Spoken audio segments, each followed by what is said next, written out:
हरियाणा के मुख्यमंत्री मनोहर लाल खट्टर ने आज कुरुक्षेत्र के गुरुकुल में प्राकृतिक खेती के मॉडल पर गुजरात के राज्यपाल आचार्य देवव्रत और गुजरात के मुख्यमंत्री भूपेंद्र पटेल से विस्तार से चर्चा की।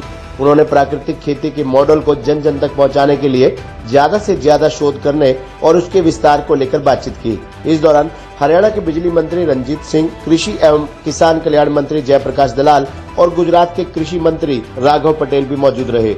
गौरतलब है कि गुजरात के मुख्यमंत्री भूपेंद्र पटेल विशेष तौर पर प्राकृतिक खेती के मॉडल को जानने के लिए गुरुकुल कुरुक्षेत्र पहुंचे थे।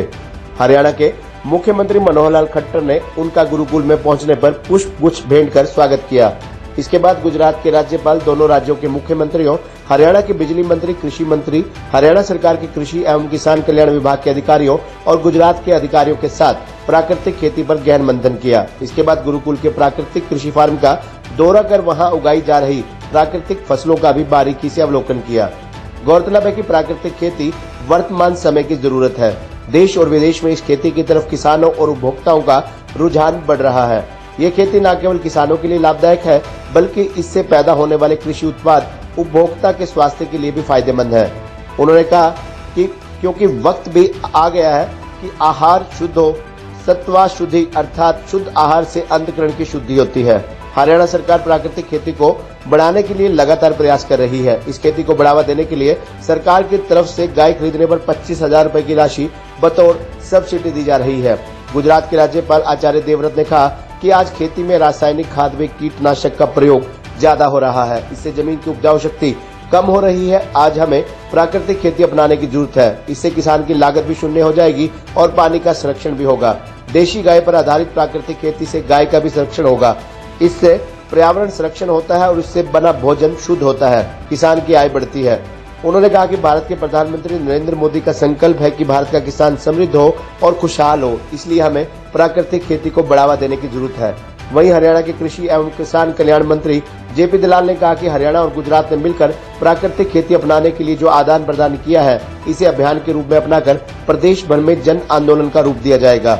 उन्होंने कहा कि प्राकृतिक खेती देश के किसान के लिए जीवनदायिनी बन रही है। इससे उत्पादन होने वाला अनाज, फल, सब्जी आदि सभी उत्पाद लोगों के लिए बहुत ही लाभकारी है। उन्होंने कहा कि गुजरात सरकार ने प्राकृतिक खेती को अपनाने के लिए जो निर्णय लिया है वह एक काबिले तारीफ है और हरियाणा सरकार इसको लेकर बेहद गंभीर है। कृषि मंत्री ने कहा कि गुजरात के राज्यपाल ने प्राकृतिक खेती का बीड़ा उठाकर किसानों की आमदनी बढ़ाने का जो लक्ष्य दिया है, वह हरियाणा सरकार उसके लिए हर संभव तरीके से पूरा सहयोग करेगी।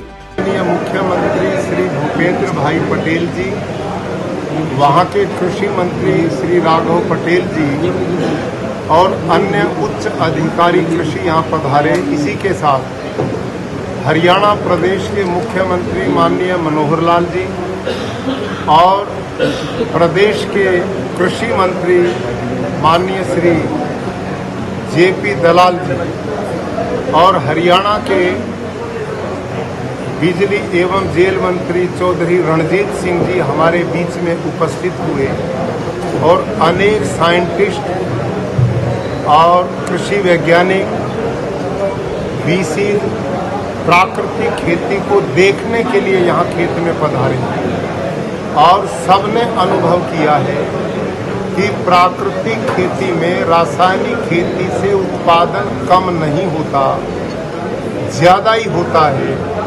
जमीन की उर्वरा शक्ति बढ़ती है, किसान की लागत शून्य हो जाती है, पर्यावरण बचता है, पानी का संरक्षण होता है।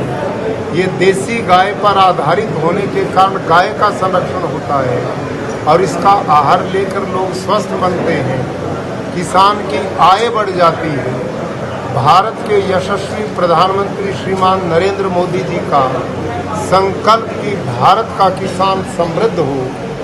हरियाणा के लिए सौभाग्य है कि महामहिम राज्यपाल आचार्य देवव्रत जी, जिन्होंने देश के अंदर प्राकृतिक कृषि का बीड़ा उठा करके किसानों की आमदनी बढ़ाने का, कृषि को बचाने का और हमारे प्रधानमंत्री जी ने जो लक्ष्य दिया है उसका पूरा करने के लिए समर्पण भाव से जो काम कर रहे हैं और उसी श्रृंखला में पूरी गुजरात सरकार, गुजरात के मुख्यमंत्री जी, वहाँ के कृषि मंत्री जी, वहाँ के अधिकारी सब आकर के इस दिशा में जो गुजरात ने क्या किया है और इस दिशा में हरियाणा ने क्या किया है, हमने सारी आदान प्रदान किया और मिलकर के नीतियाँ बना करके इस अभियान को कितना जल्दी हम कामयाब करें, ऐसी चर्चा आज हमने की है। और हमें पूरा विश्वास है कि ये एक जन आंदोलन बन चुका है और देश के किसान के लिए ये जो है प्राकृतिक कृषि एक जीवनदायिनी, मानवता के लिए अच्छा उत्पादन, अच्छा अनाज, अच्छे फल, अच्छी सब्जियां देने वाली और भारत के किसान की कायाकल्प करने वाला अभियान है। हम सब इसमें जुड़ करके, और मैं धन्यवाद करता हूँ महामहिम राज्यपाल आचार्य देवव्रत जी ने, जिन्होंने पूरी कमिटमेंट से